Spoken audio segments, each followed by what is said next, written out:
Hey, this is Mazarine Chase of Asking for More Mastermind and the Asking for More podcast. Thanks so much for being here. In this time of the corona, it's really important for us to learn how to ask for more. And I'm so glad you're here with me. The theme of today is it's okay if you don't feel like working. I want you to think about the season inside your body. What does that mean? Seasonal living is thinking about how there's a winter inside of you. There's a spring inside of you. There's a fall inside of you, and there's a summer inside of you too. But what we're not made to do is be in perpetual summer, which is what capitalism often wants us to pretend. We can't keep constantly producing at the same rate. We can't keep constantly grinding and pushing as much work product as we possibly can. That's not right for the planet. That's not fair to our bodies or to our people that we love. So in this time of winter, which we're still in mid-February, if you don't feel like working, you're not alone. Maybe you're supposed to be dreaming right now.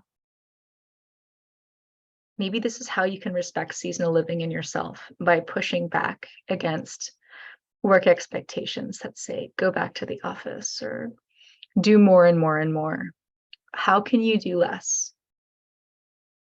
How can you say, I need time to lay fallow, to go under the ground, to have the snow cover me, and dream?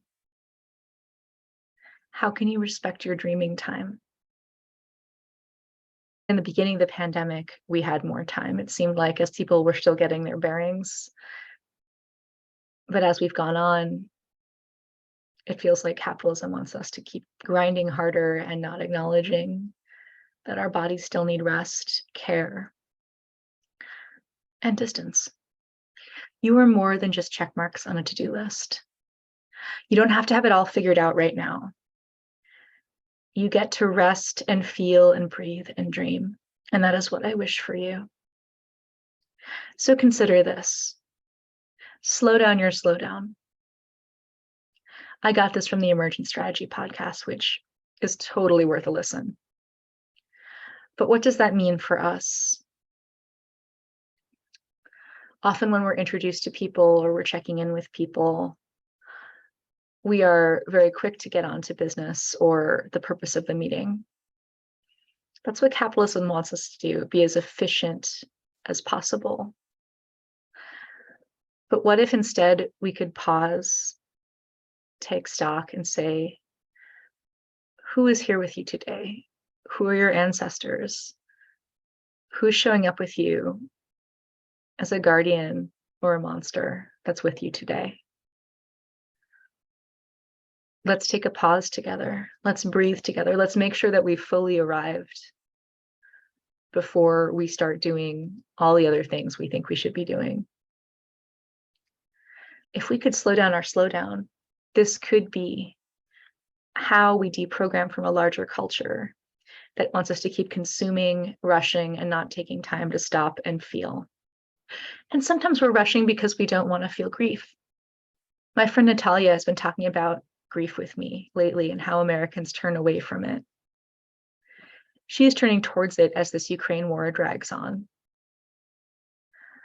It's really important that we acknowledge the ongoing grief that we may all be feeling as people continue to get sick, plans continue to be canceled, we don't get a job that we want, or we don't get what we want in general. If we don't make space for grief, it can be very difficult to be present for the joy in our lives.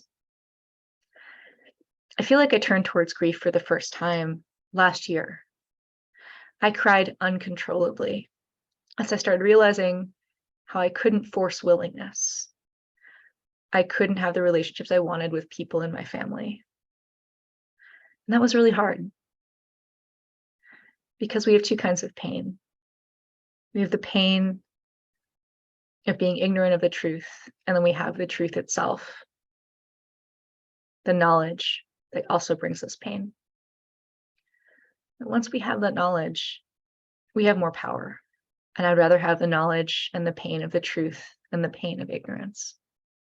I interviewed Kiera Taplin about grief, and if you'd like to check that out, I can put the link in the notes for this episode.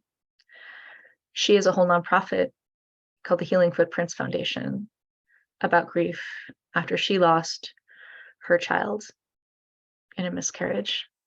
She still lets herself cry, even years later.